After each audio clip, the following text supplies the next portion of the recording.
Assalamualaikum warahmatullahi wabarakatuh. Perkenalkan, kami dari kelompok asopsi atau kelompok 6 ingin mempresentasikan hasil dari diskusi kami.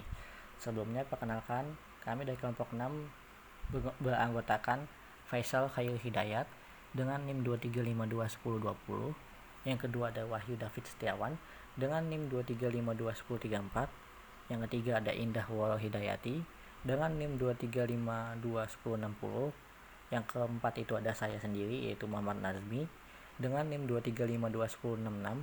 Dan yang terakhir itu ada Mai Triwahyudi dengan NIM 235211071.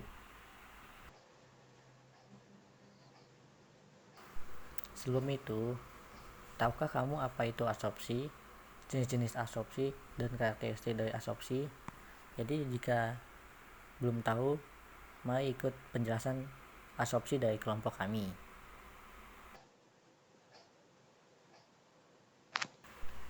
Jadi yang pertama adalah definisi absorpsi.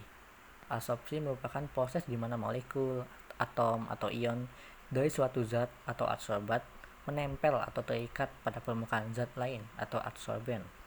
Contoh penggunaannya yaitu pada arang aktif dalam masker gas untuk menyaring racun dan kotoran dari udara, atau juga pemurnian air dan udara yang biasanya terjadi di industri.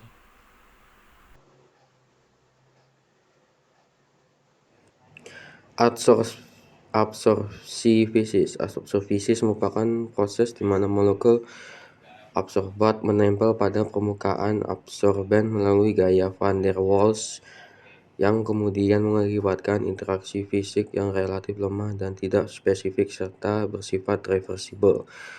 Yang kedua yaitu adsorpsi kimia. Absorpsi kimia merupakan reaksi yang melibatkan pembentukan ikatan kimia antara molekul dan adsorbi dan permukaan absorben.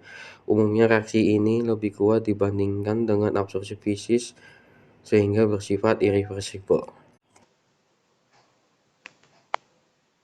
Ini gambaran mekanisme absorpsi fisis dan absorpsi kimia.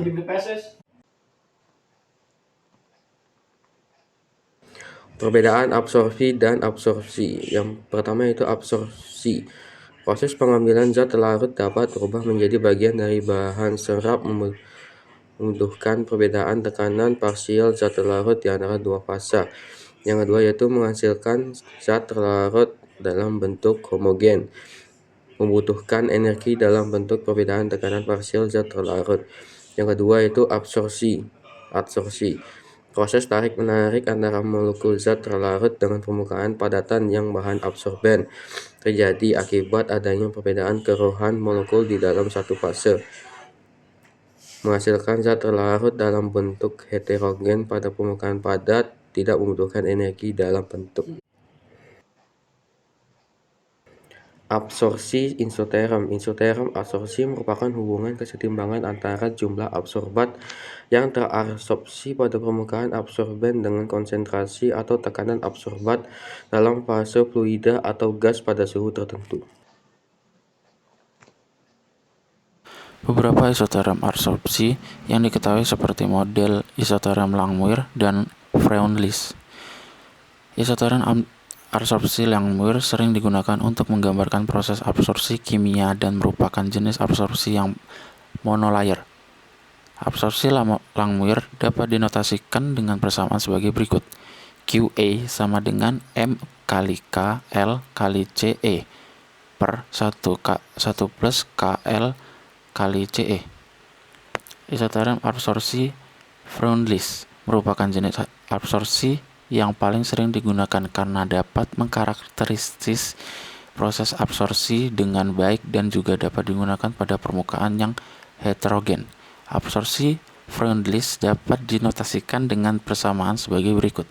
QE sama dengan KF kali CE pangkat 1 per N.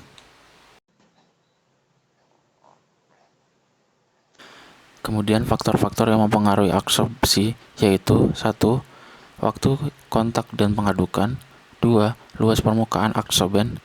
3. Massa adsorben. 4. Ukuran molekul adsorben. 5. Konsentrasi adsorben. 6. Suhu. Kemudian yang terakhir pH. Yang terakhir, cara pengaplikasian absorpsi. Contoh dari absorpsi dalam kehidupan nyata adalah penggunaan karbon aktif untuk menghilangkan kontaminan organik, bau, dan rasa yang tidak diinginkan dalam air minum. Karbon aktif akan bertindak sebagai absorben dikarenakan memiliki permukaan internal yang sangat luas dan porositas yang sangat tinggi. Permukaan ini terdiri dari banyak mikroparti dan mesopori yang menyediakan banyak situs untuk proses absorpsi. Proses ini akan terjadi melalui mekanisme fisis di mana molekul-molekul kontaminan terabsorpsi pada permukaan karbon melalui gaya Van der Waals. Baik, sekian dari hasil diskusi kami. Kurang lebihnya kami mohon maaf. Sebaik-baiknya datang dari Allah, seburuk-buruknya datang dari kami.